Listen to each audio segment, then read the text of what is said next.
Ya hemos visto, bueno, ya empezamos a ver en el parcial anterior lo que es las generalidades del sistema nervioso. Ahora vamos a enfocarnos principalmente en cómo se comunica o cómo se organiza este sistema nervioso central. Obviamente vamos a estar hablando del cerebro del humano, ¿no? El cerebro de todos nosotros. Con o sin mollera caída, todos los estamos juzgando igual. Y más que nada es para ver en general cómo trabaja el cerebro. O bueno, cómo debería de trabajar el cerebro humano. Este es el principal protagonista de toda la historia, ¿no? Les presento, jóvenes, a la neurona. ¿Sí? La neurona, como ven, tiene forma de una célula ramificada. Aquí en el centro, ¿sí ven ustedes la flechita, el cursor mío o no lo ven? Sí. Sí. Bueno, aquí en el centro está el soma, que es el cuerpo celular. Al igual que todas las demás células, tiene un citoplasma, tiene un núcleo, tiene una membrana. Pero la neurona está especializada en la comunicación neuronal, o sea, en la comunicación nerviosa. Entonces, por eso mismo, permítame tantito.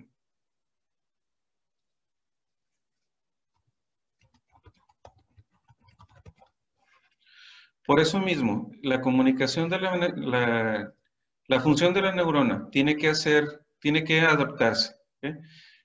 Este soma o este cuerpo celular dentro tiene su núcleo y las dendritas son las ramificaciones.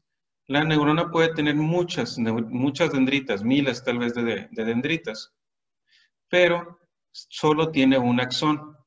La diferencia es que el axón envía señales hacia afuera y las dendritas reciben esas señales. Por eso una neurona puede comunicarse a través del axón con muchas otras neuronas y recibir señales de muchas otras neuronas también. Es ahí la gran ventaja que tiene nuestro sistema nervioso. Al hablar del sistema nervioso central, en el encéfalo, que es el cerebro y médula espinal, está el soma y está en la mayoría de las dendritas. Y desde ahí sale el axón que va a la médula espinal. ¿Sí? Aquí es donde se dan las sinapsis y aquí se ven las neuronas de segundo orden, que son las que reciben la señal de la primera neurona. Y así sucesivamente.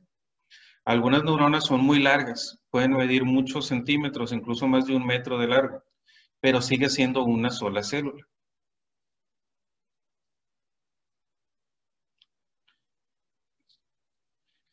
Y la neurona es la unidad funcional básica del sistema nervioso central que contiene en general hasta 100.000 millones de neuronas. Las señales de entrada llegan a través de la sinapsis y todas en las dendritas, pero también en el soma celular. O sea, todas las neuronas se pueden conectar unas a otras.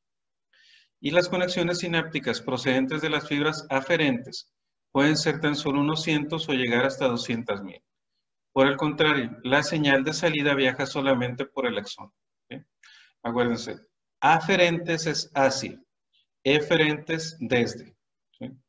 La neurona recibe, hacia adentro, recibe señales a través de las dendritas, pero solo envía señales a través del axón. Y como les decía, una neurona por sí sola solo pudiera prender y apagar. ¿Okay?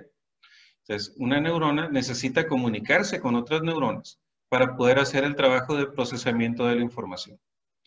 ¿Alguna vez cuando estaban chiquitos les tocó tener en su casa o en la casa de alguna familia de las teles que tenían todavía caja atrás, de las teles de bulbo? Sí. Sí. Sí. ¿Alguna vez les dio por acercarse mucho a la pantalla para ver cómo se veía? Sí. O usar una lupa para ver cómo se veía. De colores, cuadritos de colores. Se ven puntitos de colores, ¿verdad? Ah, pues imagínense que cada puntito, como lo vemos como un píxel, cada puntito se puede prender o apagar o puede cambiar de color, ¿ok? Pero solamente eso el puntito ese, no hace más. Sin embargo, teniendo todos los miles de puntitos dentro de la pantalla, se forman las imágenes. Igual, una neurona solamente puede prender y apagar, como un foco. Es lo que vimos en el potencial de acción. Se activa o se desactiva.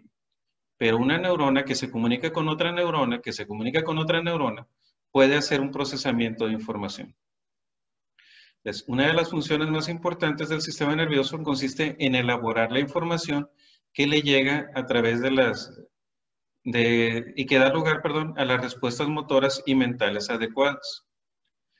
Solemos descartar cerca del 99% de la información recibida. Sin embargo, cuando una información sensitiva resulta importante, de inmediato se deriva hacia las regiones motoras e integradoras para suscitar las respuestas deseadas. A esto se le conoce como función integradora del sistema nervioso. Les ha tocado, por ejemplo, que van a la casa de alguien o van a un viaje o en carretera o algo así. Y el viaje de ida se les hace más largo que el viaje de regreso. Sí, Sí, Sin embargo, pues eran los mismos kilómetros, ¿no? Incluso a veces hacemos más tiempo de regreso que de ida, pero se nos hace más ligero el viaje de regreso. Eso es porque de ida nuestro cerebro está registrando todo lo que vamos viendo. O sea, mira, ahí está un perro, mira, ahí está un árbol, ahí está un poste. Pero como lo vamos registrando, si esa información no es pertinente o no es significativa, nuestro cerebro la descarta. Primero la registra y si no sirve, la descarta. Entonces, cuando venimos de vuelta, nuestro cerebro ya supo que ese árbol que está ahí no importa y ya no lo registra. Por eso no pierde tiempo en eso. Y nos parece como que el viaje de regreso es más rápido que el viaje de ida. ¿Okay? Traspolándolo a otra cosa. Cuando ustedes están en una clase que está bien emocionante, así como las de laboratorio de física, a veces se les hace bien rápida la clase, ¿sí? Pero están en otra clase como, no sé, epidemio o alguna cosa así. Y de pronto así como que ya, o sea, se les hace un mundo de tiempo y van 15 minutos. ¿Por qué? Porque su cerebro está registrando todo. Pero cuando algo es significativo, eso pasa a un segundo punto. Es donde se da realmente el proceso de la información, que es la función integradora. Entonces, esa información que llega a través de los sentidos, a través de las sensaciones, nuestro cerebro la registra. Y cuando es importante, o bueno, cuando le decimos a nuestro cerebro que es importante, la registra y la transforma, la integra, es decir, en otro sistema. ¿Okay? Después de la clase, por ejemplo, después del viaje en este caso, siguiendo el mismo ejemplo, después del viaje les preguntan, oye, ¿cómo estuvo el camino? Ah, no, sí, fíjate que había un puente bien bonito y que abajo se veía el agua del río y vimos esto y había tal cosa, porque eso fue importante para mí. Por eso nuestro cerebro lo integró en un recuerdo. ¿Okay? Dos personas que viajan, perdón, en el mismo carro, hacia el mismo lugar, al mismo tiempo, pueden tener recuerdos muy diferentes de la misma experiencia. Tal vez para uno fue más importante los árboles o el cielo o el camino y otro estaba poniendo música y otro estaba haciendo otra cosa. Entonces, depende más bien de cómo nuestro cerebro va a procesar esta información. Esto se los comento así, porque es una de las formas en las que yo programo las clases o en las que yo trato de hacer los temas, para que lo que veamos en el tema para ustedes tenga alguna importancia y eso su cerebro lo registre. Por eso hacemos ejemplos, por eso ponemos dinámicas a veces un poco extrañas, pero es para que dentro de, no sé, 6 meses o un año o más tiempo, se acuerden de que vimos un tema y que el potencial de acción es como un aplauso. Entonces, así de esa manera ustedes van integrando la información. Entonces, el cometido de la sinapsis en el proceso de información es la transmisión de una neurona a otra que no debe plantear problemas. Asimismo, las señales facilitadoras o inhibidoras procedentes de otras regiones tienen la capacidad de controlar la transmisión sináptica, a veces abriendo la sinapsis y en otras cerrando. Pues, por ejemplo, dos personas que les decía viajan en el mismo camión en el mismo lugar, registran las cosas de manera diferente, porque el cerebro de una persona está entrenado de cierta manera y el de la otra persona está entrenado de otra manera. Lo podemos ver muy sencillo, de manera muy comparativa, cuando hay dos hermanos, sobre todo cuando son hermanos gemelos, ¿no? Que a veces se ven igualitos, pero uno es como el gemelo malvado y el otro es como el gemelo bueno, ¿no? Que realmente no tiene nada que ver uno con el otro. O si ustedes tienen hermanos que a lo mejor se parecen mucho, pero que realmente son muy diferentes. Entonces, ahí, para una persona que está acostumbrada, por ejemplo, a aprender de cierta manera o a interpretar la información de cierta manera, así es como se le hace más fácil a su cerebro interpretar. Es como está entrenado su cerebro para interpretar. Y otra persona puede hacerlo, puede ver los mismos estímulos de manera diferente. Por eso, las sinapsis efectúan una acción selectiva. Muchas veces bloquean señales débiles o amplifican señales más fuertes. Ahí la sinapsis de lo que se encarga es de transmitir la información. Esa información que llega desde afuera, ya sea a través de impulsos auditivos, visuales, sensitivos, nuestro cerebro la interpreta de cierta manera. Por ejemplo, al estar haciendo algo que no les gusta, su cerebro lo interpreta con una sensación de desagrado, de disgusto, y tratan de no repetirlo. Si están haciendo algo que les agrada, tratan de repetirlo también, pero para registrarlo de otra manera. ¿Les ha tocado, por ejemplo, alguna vez ir a comer a un lugar y comen algo que está muy bueno, ¿sí? Y después de un tiempo, no sé, meses, años tal vez, regresan a ese lugar y piden lo mismo y no sabe igual?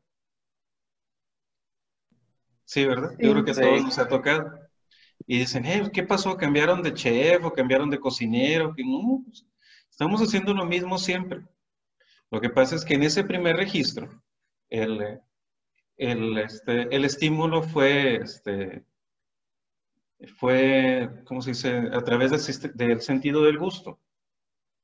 Y nuestro cerebro tiende a registrar, a recordar lo bueno, tiende a recordar lo que nos gusta. Entonces, a lo mejor en ese primer momento, la comida estaba un poco fría, un poco de más salada, o la presentación no era muy bonita o algo, pero nuestro cerebro tiende a recordar lo bueno.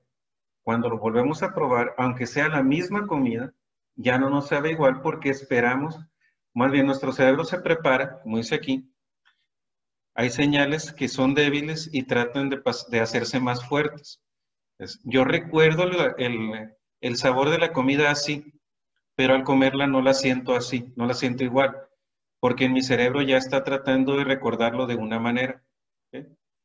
O cuando conocen a alguien, por ejemplo, que, que para ustedes es la persona más guapa del mundo, o más amable, o más chistosa del mundo, y tu amigo o tu amiga te dicen, oye, amiga, date cuenta, no es así, no es como tú te acuerdas. ¿Por qué? Porque tratamos de filtrar. Nuestro cerebro siempre trata de hacernos más felices, de recordar lo bueno y de dejar pasar lo malo.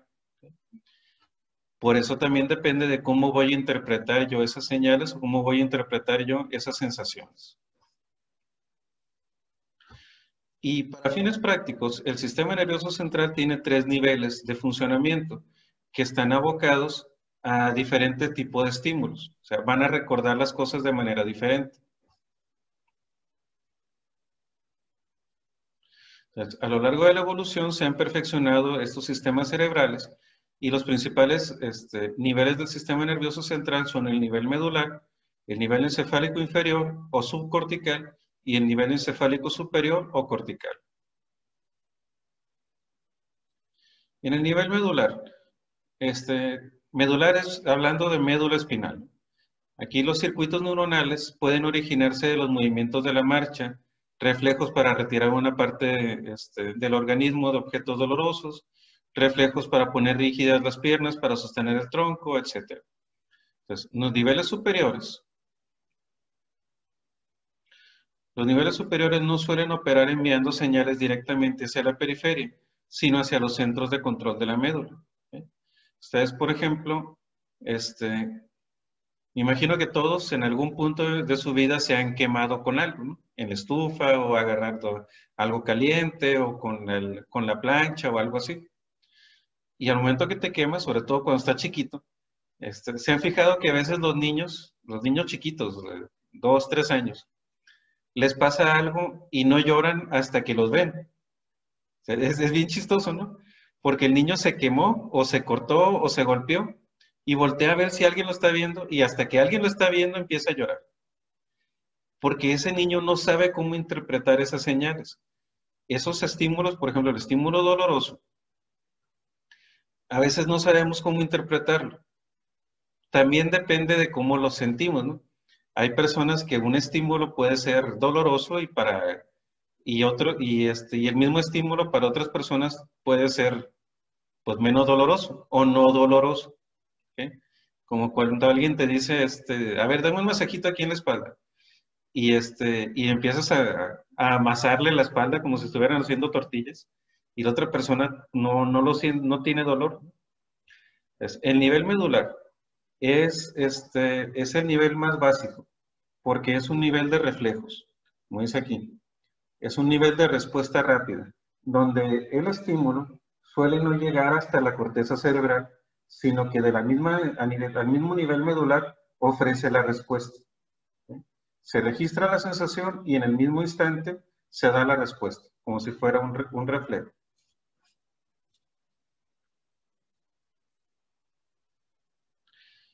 En el nivel encefálico inferior o subcortical, aquí la mayoría de las actividades inconscientes están controladas por las regiones inferiores del encéfalo. Bulbo raquídeo, protuberancia, mesencéfalo, hipotálamo, tálamo, cerebelo y ganglios basales. Además, numerosos patrones emocionales como la ira, la excitación, las respuestas sexuales, las reacciones al dolor y al placer, aún pueden verse una vez destruida gran parte de la corteza cerebral. ¿Sí? Es porque el nivel encefálico inferior o subcortical es el nivel más básico donde ya hay un procesamiento de información. En este caso, por ejemplo, nosotros no podemos controlar tener hambre, no podemos controlar tener sed, no podemos controlar algunas respuestas, ¿no? Este, como, no sé, estímulos a veces medio extraños. Yo me acuerdo mucho cuando estaba en la residencia, había una bueno, en el IMSS, donde estuve yo haciendo la residencia, el área de urgencias era un área bien chiquita y donde hacíamos las curaciones y poníamos férulas y suturas y todo, era como un pasillo, así alargado. Entonces, había una enfermera ya grande, ¿no? Ya mayor, 50 y tantos años tenía la señora en aquel tiempo, de un busto muy prominente y de esas señoras gorditas, ¿no? Que ella era dueña del servicio. Y a veces estábamos nosotros ahí haciendo nuestras suturas y todo el show. Y pasaba la señora y pasando dándonos, nos pegaba acá en la cabeza con todo su poder. Y ella nos decía, no se preocupen, todo roce es estrictamente profesional. Ahí pues, una vez recibe respuesta, recibe estímulos, pero no las puede controlar porque están en el nivel encefálico inferior. Y el estímulo o el nivel más alto es, teóricamente, el nivel encefálico superior, ¿sí? Que ya es el nivel cortical, es el nivel de la corteza cerebral. Aquí la corteza jamás funciona en solitario, lo hace asociado a los centros inferiores. El depósito de información cortical suele convertir estas funciones en operaciones determinadas y precisas. Si bien, ¿cómo es como decirles, por ejemplo, ustedes ven con los ojos, pero observan con el cerebro? ¿Sí? Ustedes oyen con los oídos, pero escuchan con el cerebro. ¿Sí?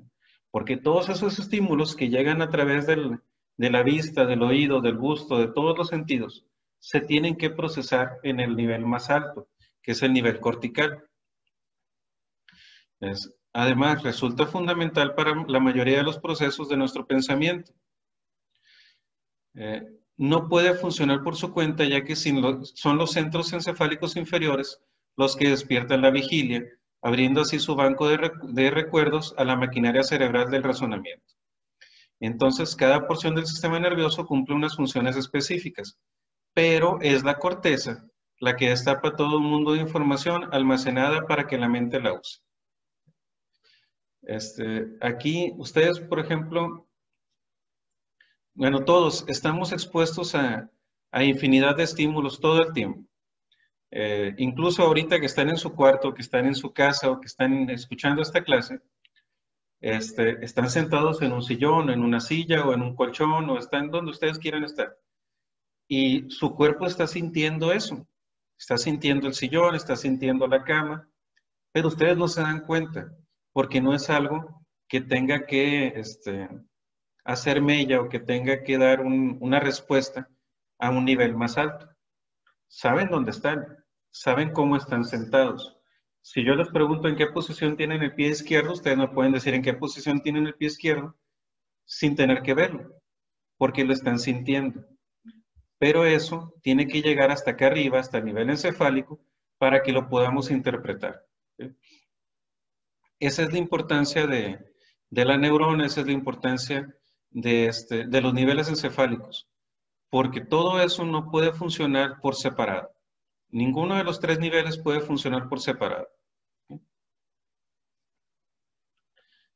Entonces, cuando escuchen por ahí o cuando vean en alguna película por ahí, ¿qué pasaría si sale el 100% de la capacidad cerebral, como dicen ahí? Eso no es cierto, porque no podemos usar menos. Lo que pasa es que no todo el cerebro está trabajando al mismo tiempo. Imagínense, ¿no? Si todo el cerebro estuviera trabajando al mismo tiempo, pues nos hacemos locos. Lo que pasa es que el cerebro está trabajando dependiendo de lo que necesita trabajar. ¿Eh? Lo que se necesita procesar se va procesando. También hay niveles, no, perdón, no son niveles, son vías de información. Por ejemplo, ¿les ha tocado ver en alguna colonia o cerca de su casa o aquí cerca de la escuela que de pronto hay un baldío? Hay una parte de tierra que no está ocupada, que está creciendo mucho hierba ahí. Y sobre todo cuando están en las esquinas, la gente, para no irse a la esquina, empieza a caminar a través de la hierba y va haciendo un caminito. ¿Sí? Ese caminito ahí está. La misma gente que va caminando cada vez va marcando más ese caminito. Pero de pronto pues viene una lluvia muy fuerte y ¿cómo se dice? O le ponen una cerca alrededor de ese terreno y ese caminito se empieza a borrar porque empieza a crecer la hierba ahí también. Pero si volvemos a pasar por ahí, se vuelve a marcar ese caminito. Así es como funciona, por decirlo de alguna manera, así es como funcionan las vías cerebrales. Entre más hacemos algo, más rápido y más fácil y mejor lo podemos hacer. Por eso decimos que la práctica hace al maestro. Entonces, cuando ustedes, por ejemplo, empezaron a estudiar medicina, hace ya 2 largos semestres, pues a veces, me imagino que llegaron y pues a veces ni sin saber nada, ¿no? Ni sin saber la terminología, sin saber de qué se trata todo este asunto. Pero ahora que ya están en tercer semestre, pues ya casi son todos unos expertos en medicina, porque lo han estado practicando. Las tareas, los trabajos, todo se va haciendo más fácil. ¿Eh?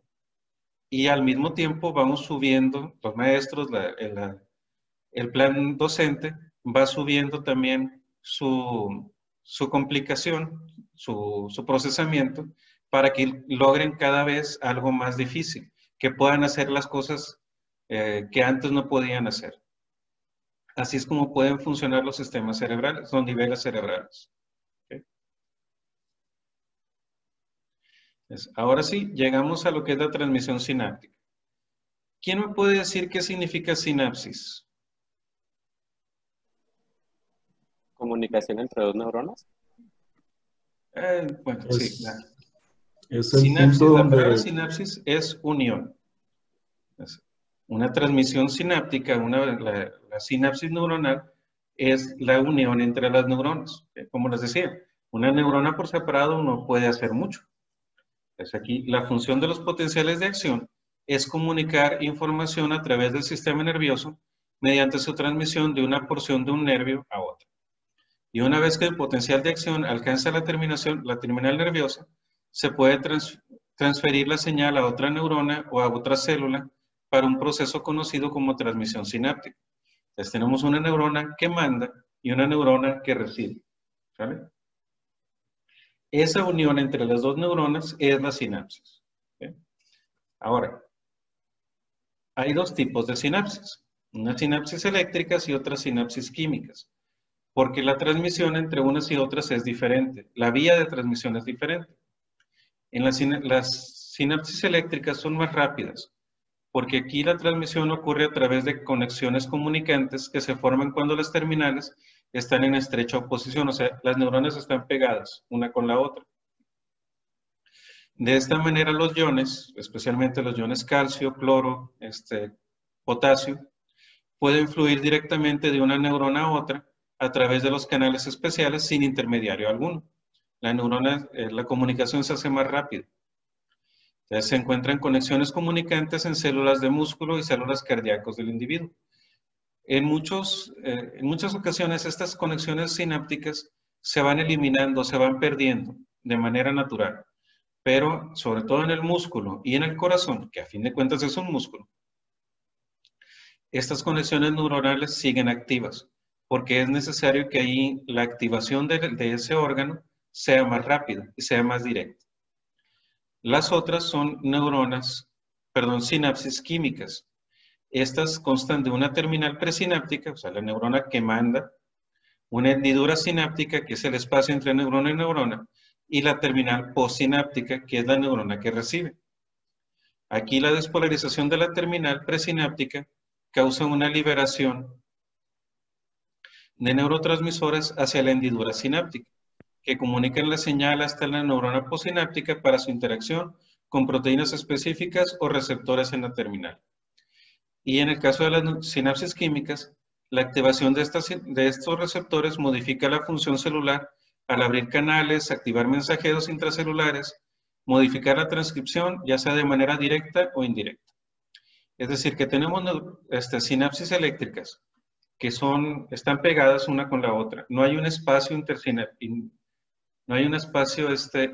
neurona y neurona, y se comunican de manera directa a través del flujo de iones. ¿Sí?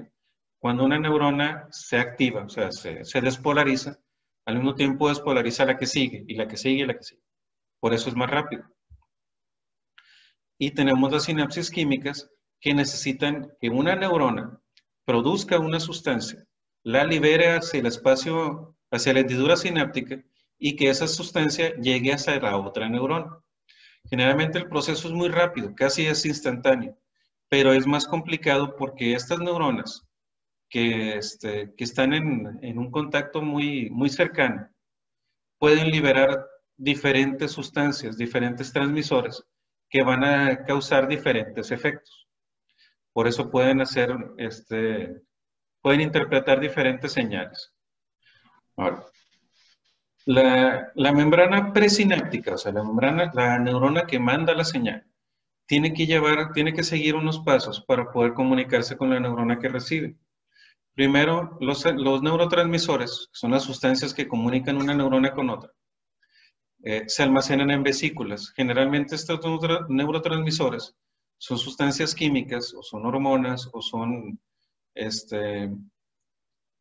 sustancias que ya están ahí en la neurona, ya están fabricados, y se guardan en bolsitas, que les vamos a decir vesículas.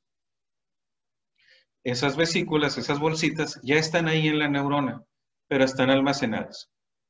Entonces, cuando se forman estas, desde esas vesículas pueden liberar su contenido hacia la hendidura, o sea, hacia el espacio entre neurona y neurona. Y estas vesículas y las proteínas asociadas se sintetizan en el soma, es decir, se sintetizan en el cuerpo de la neurona. Se transportan al axoplasma, que es el citoplasma del axón, y de aquí el neurotransmisor se puede reciclar y reempaquetar en las vesículas. Esto es importante porque depende mucho de la función de la neurona.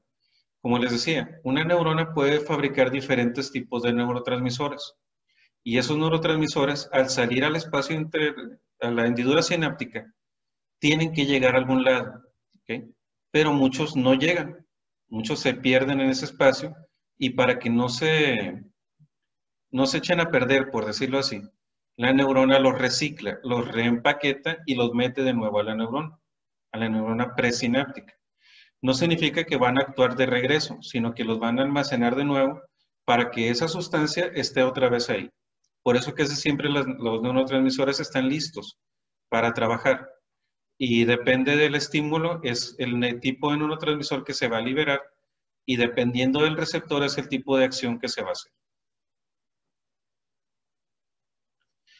Algunas de las vesículas contienen neuropéptidos como moléculas de señalización que también se sintetizan en el soma, y otras contienen neurotransmisores que se pueden sintetizar en el citosol de la terminal o en la vesícula misma.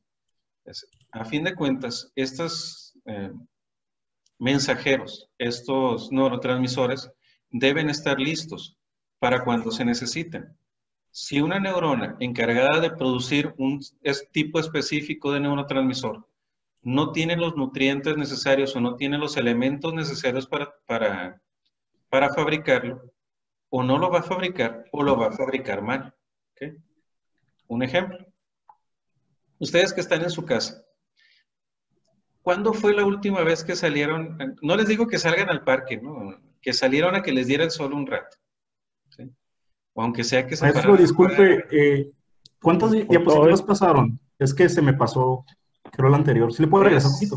Es la segunda que vemos desde que empezamos. ¿Le puede regresar algo para sacarle captura rápido? Esa mera, la siguiente. Ya la vemos. Les decía que para que se dé la despolarización de la membrana presináptica, o sea, para que se libere la señal, necesita la neurona presináptica almacenar primero los neurotransmisores en vesículas.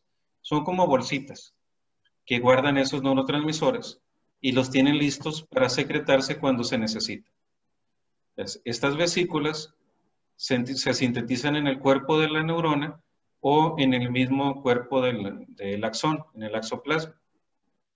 Y los neurotransmisores se pueden reciclar, es decir, que cuando se liberan, si ese neurotransmisor no llegó a donde tenía que llegar, o había demasiado, por ejemplo, se puede regresar, se reabsorbe a la neurona que lo fabricó. ¿Okay? No todos tienen que llegar al final. Y bueno, en esta gráfica vemos los pasos para la transmisión sináptica. Esta es una neurona, una sinapsis química, obviamente. La sinapsis eléctrica es a través de los canales de sodio, de potasio y de cloro, es más rápido. Entonces, aquí, sobre todo en la primera imagen, en la A, tenemos la neurona presináptica y la neurona postsináptica. Y entre ellas está la hendidura sináptica, que es el espacio entre ambas neuronas. Entonces, primero, el precursor llega a través del soma, a través del axón, hasta la terminal. ¿Okay? Este precursor puede ser una hormona, puede ser un mineral, puede ser diferentes cosas. Les preguntaba ahorita que si cuándo fue la última vez que salieron a que les diera el sol. Porque si se acuerdan, la vitamina D, por ejemplo, necesita de la acción del sol, de la luz solar, para completar su metabolismo. Permítanme. Si ustedes, por ejemplo, no han salido al sol, esa vitamina D no va a poder trabajar igual, y parte de las funciones de la vitamina D es ayudar a la síntesis de serotonina. ¿Sí? La serotonina es la hormona de la felicidad, es la hormona de la tranquilidad. Este precursor, que en este caso pudiéramos decir que es la serotonina, no se va a metabolizar igual si no hay exposición al sol. Otras, como el triptófano, por ejemplo, que encontramos en muchas verduras, ayudan a producir diferentes tipos de neurotransmisores, y así sucesivamente. Entonces, cuando ya está formado el neurotransmisor, aquí, se almacena en vesículas. Estas vesículas se van a ir acercando a la membrana, y cuando se necesitan, cuando llega la señal para liberarse, estas vesículas se integran a la membrana presináptica y la membrana las libera hacia el espacio sináptico. En este caso, por ejemplo, estamos hablando de diferentes neuronas que a través del espacio sináptico van a llegar a sus diferentes receptores. Cada receptor va a estar diseñado para recibir, valga la redundancia, para recibir una señal en específico. Y al recibir esa señal va a transmitir, es un neurotransmisor, va a transmitirla hacia la membrana postsináptica, que a su vez va a tener una acción más adelante. Y así sucesivamente. Pues, dependiendo desde la fabricación del precursor, de la materia prima, por decirlo así, la creación del neurotransmisor, el almacenamiento, la liberación y la recepción en la siguiente neurona. Por eso diferentes neurotransmisores van a tener diferentes efectos. Aquí es donde entra la importancia de la sinapsis eléctrica. ¿Cómo dijo que era? ¿Por qué tipo de canales? Sodio, potasio. Puede ser por canales de sodio, de cloro, de calcio. Y Esa la es la más diferencia rápida, ¿no? sí, la diferencia es que es directa. O sea, una neurona aquí, en las sinapsis eléctricas, no hay hendidura sináptica, porque está una neurona en contacto con la otra. Por eso la transmisión es más rápida. Es mucho más rápido. Pero es en un solo sentido. Esas son las que están en el cerebro, principalmente. Pues todas están en el cerebro, en el sistema nervioso. Pero ¿La química no está más como en los nervios? Sobre todo en los músculos. ¿Sí? Los músculos. Acuérdense que los músculos no, por decirlo de una manera, los músculos no tienen que pensar. ¿Sí? Los músculos se activan o no se activan. Entonces, por eso ahí la sinapsis de los músculos es una sinapsis eléctrica, porque solamente hay una reacción. El músculo solamente puede reaccionar de una manera. Y en el caso, por ejemplo, del corazón, se necesita que la señal sea rápida y se interprete rápido. Por eso ahí también es importante el uso de una sinapsis eléctrica en lugar de una sinapsis química.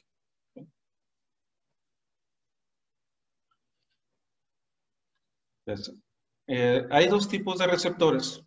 Tenemos por un lado los receptores regulados por ligando, que se les llama ionotrópicos, porque están regulados por iones.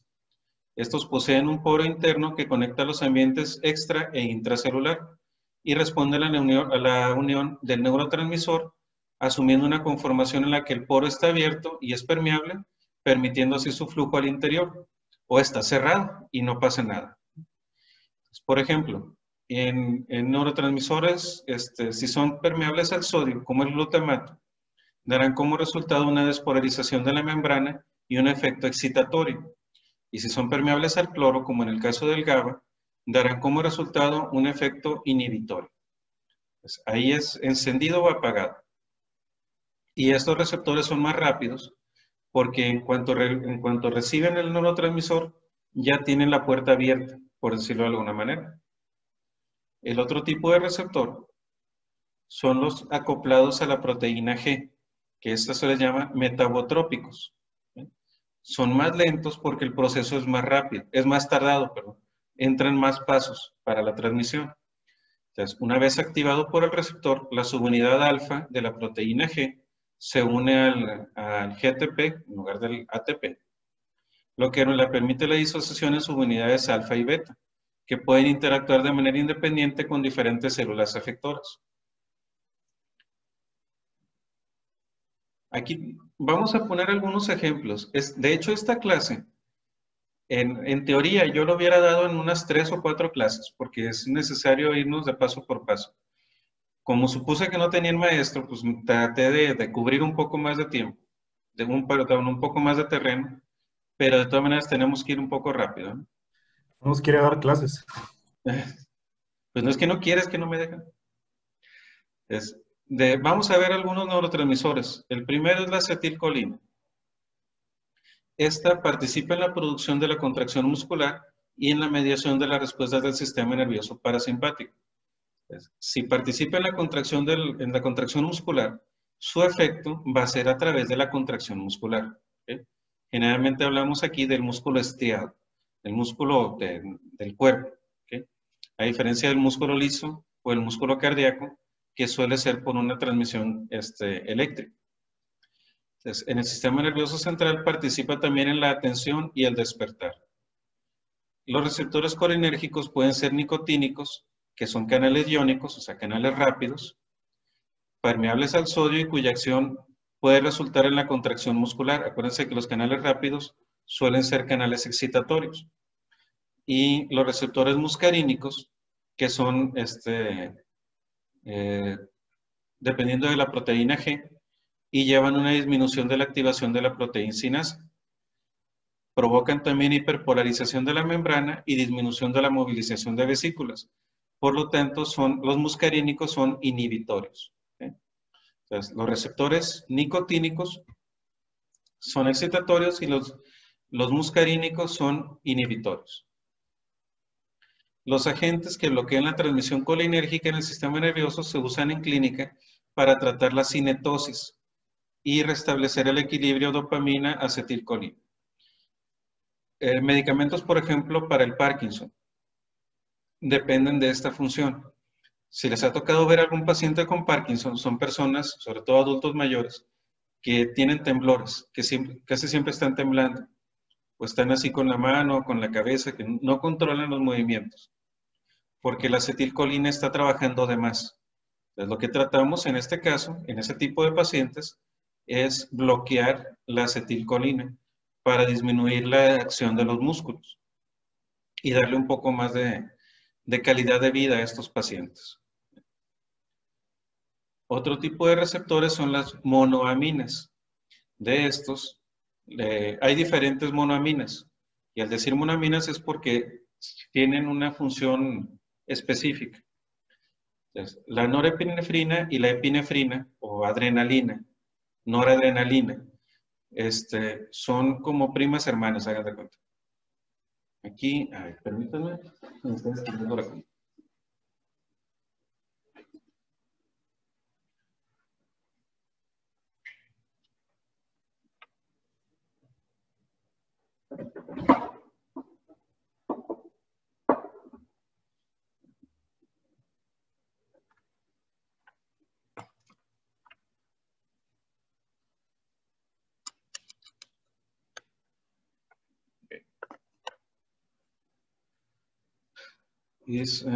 La mayor parte de la epinefrina se secreta por las células cromafines de la médula suprarrenal.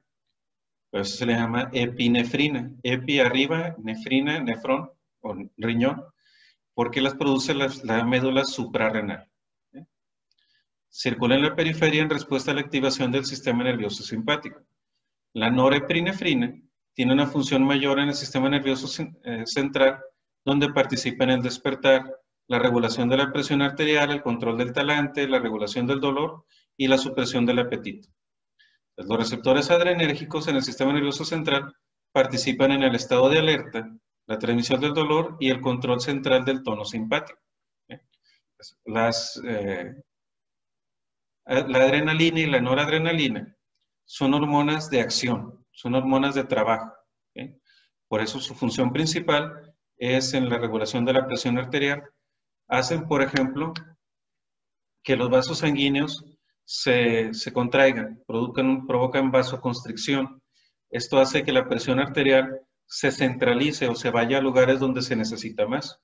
Como en el caso, por ejemplo, de un susto o de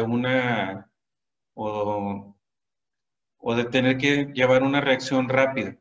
Lo que se libera es la adrenalina o noradrenalina para hacer que nuestro cuerpo trabaje más rápido, que los músculos se contraigan más rápidos, que las reacciones o los reflejos sean más rápidos. ¿Okay? Disminuye o bloquea incluso la transmisión del dolor para hacernos trabajar, para poder, como se dice, pasar por encima del dolor, y el control central del tono simpático, que por ejemplo cuando ustedes están haciendo algo que los emociona mucho, o cuando tienen que salir corriendo de algún lugar, por ejemplo, se les olvida hasta ir al baño. ¿Sí? ¿Por qué? Porque la noradrenalina bloquea ese tipo de respuestas. ¿Sale? O bueno, si les ha pasado. La dopamina, por su parte, participa en el control del movimiento, la recompensa de la adicción, así como el desarrollo de la esquizofrenia.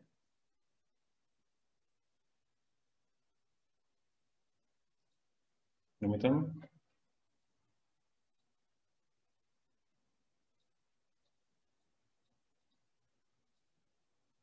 Espérame tantito.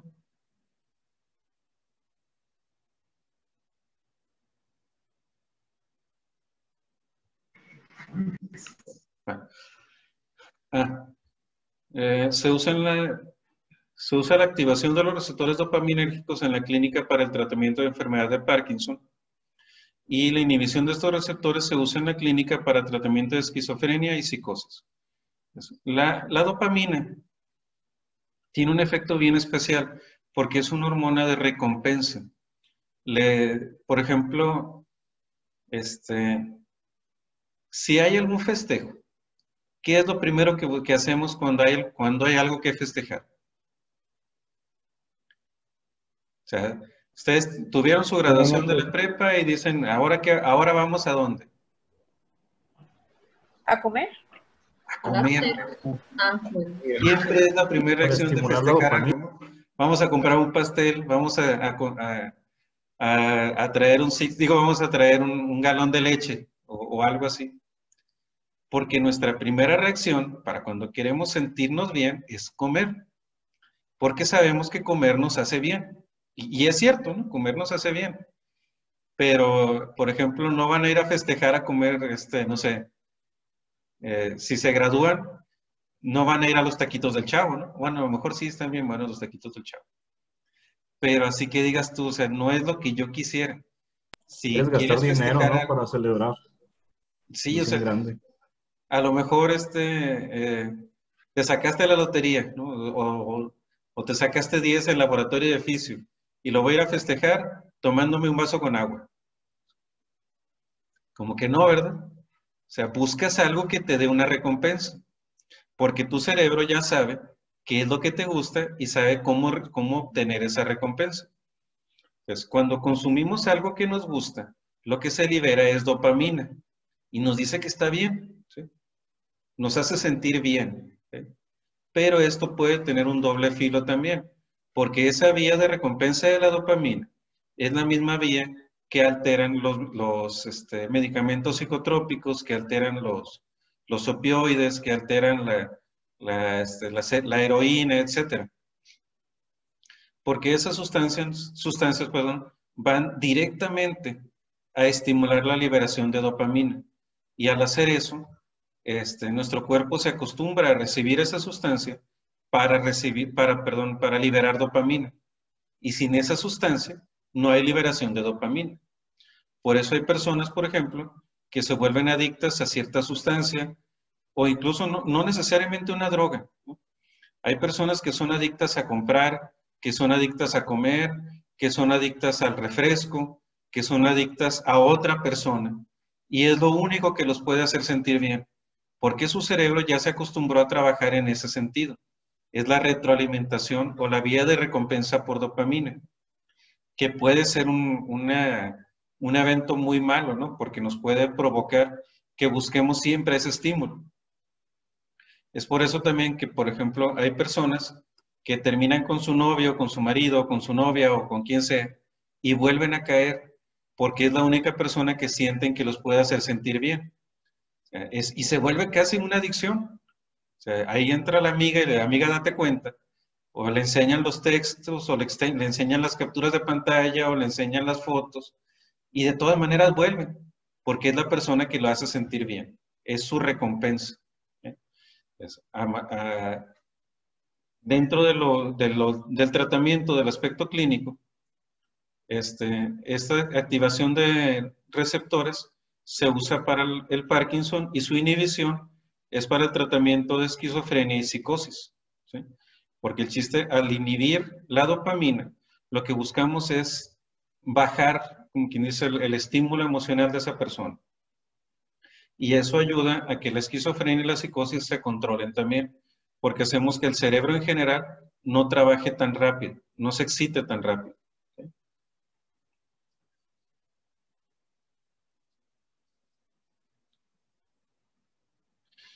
Otro neurotransmisor que es muy importante, sobre todo en el estado emocional, es la serotonina, como les decía ahorita. La serotonina participa en el control del estado de ánimo, del apetito y de las náuseas. Entonces, una vez que se libera la hendidura sináptica, interactúa con sus receptores postsinápticos y presinápticos. Su acción termina por recaptación hacia la terminal presináptica. Entonces, la serotonina se produce en la neurona presináptica y se libera. Aquí es donde viene el problema. Porque, por ejemplo, hay personas que pueden tener todo lo que quieran, que pueden tener dinero y fama y fortuna y todo, y no son felices. Y algunos, por ejemplo, como la canción esa que dice que el chavo no tenía nada y Kiko le tenía envidia. Pues, ¿qué pasa? Pues que a lo mejor Kiko tenía problemas con la serotonina y el chavo tenía de más. ¿Okay? Entonces, ¿qué pasa con la serotonina?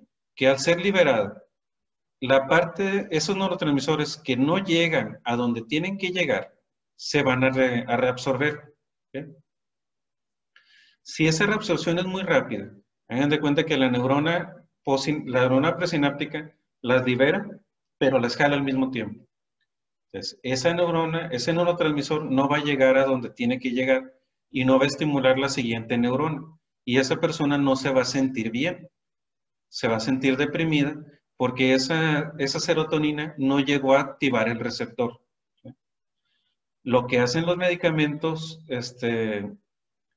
que activan los receptores selectivos de serotonina es que cuando se libera la serotonina hacia la hendidura sináptica, bloquean el regreso para que la serotonina tarde más tiempo, dure más tiempo en la hendidura sináptica y pueda activar la siguiente neurona. De esa manera la persona empieza a sentirse mejor. ¿Sí? No son pastillitas de felicidad. De hecho, los inhibidores selectivos de la recaptura de serotonina, su nombre completo, como la fluoxetina y todas las xetinas, lo que hacen no es producir serotonina, sino que impiden que la neurona la reabsorba, impiden que la neurona la recicle. Hacen que dure más tiempo la serotonina en la neurona, en el espacio sináptico y que actúe más tiempo en la neurona postsináptica. Por eso hay personas que aunque tengan todo no se sienten bien, porque la serotonina no llega a donde tiene que llegar. Por otro lado, los agentes que bloquean los receptores se utilizan para el tratamiento de náuseas y vómito. Otro neurotransmisor es el glutamato. Este es el principal neurotransmisor excitatorio del sistema nervioso central. Participa en el aprendizaje y la memoria, la transmisión del dolor, la epilepsia y algunas formas de neurotoxicidad. Si bien no hay muchos tratamientos clínicos dirigidos a la ketamina, bueno, cetamina o ketamina, algunas veces lo pueden encontrar aquí con K, inhibe el receptor de N-metila de aspartato, que es el receptor de glutamato, y bloquea el poro. Esto se usa en la clínica como anestésico general y analgésico y se relaciona con alucinaciones. Entonces, si el glutamato es excitatorio, un medicamento que bloquea el glutamato va a provocar lo contrario, va a provocar inhibición. ¿Okay? En el caso del glutamato es importante en el aprendizaje porque es de las sustancias que hacen que el aprendizaje sea más significativo. Por eso algunas veces entendemos las cosas de cierta manera dependiendo del efecto que esas cosas tienen en mi persona. ¿Sí? Si ustedes leen, por ejemplo, leen un libro, en lo personal los libros de texto de medicina para mí son muy aburridos. Entonces, yo cuando leo un texto, un libro de texto de medicina, yo empiezo a imaginarme como que fueran personajes de una historia, porque es la manera que yo entiendo y es la manera que a mí me quedan mejor las cosas. ¿Sí? Entonces, para mí, esa es la manera en la que mi cerebro produce glutamato para que ese aprendizaje sea más profundo. ¿Sí? Y en el caso, por ejemplo, de la ketamina, es un medicamento que está haciendo está provocando, muchos avances, porque se ha estado usando incluso para el tratamiento de depresión clínica, de depresión severa, de intentos de suicidio, porque trata a su vez de bloquear la parte del cerebro que produce esos impulsos de hacerse daño. ¿Okay? Entonces, es uno de los ejemplos de un neurotransmisor y su efecto en el cerebro. Y por último, si no me equivoco, está el GABA, que es el ácido gamma-aminobutírico. Este es el principal neurotransmisor inhibitorio del sistema nervioso central. O sea, es el contrario a la anterior. Y actúa como depresor. Entonces, las alteraciones de las señales del GABA pueden participar en la ansiedad y la epilepsia. Se sintetiza a partir del glutamato por acción de la descarboxilasa del ácido glutámico. Y la activación de los receptores GABA puede ser que los fármacos ayudan a tratar la ansiedad, el insomnio y la epilepsia, así como producir anestesia. Y los fármacos que actúan en los GABA B se utilizan como relajantes musculares. Entonces, este es principalmente inhibitorio. Otra sustancia que también produce inhibición del GABA, que activa, el receptor GABA alfa, es el alcohol. Entonces, por eso cuando toman alcohol, ustedes los que toman, yo no tomo, ustedes los que toman alcohol, cuando están tomando, pues, ¿qué pasa? Que no sienten ansiedad, se relajan, incluso a veces les da sueño, etcétera, porque están activando el receptor GABA. Y esto produce una depresión del sistema nervioso central. Así de fácil.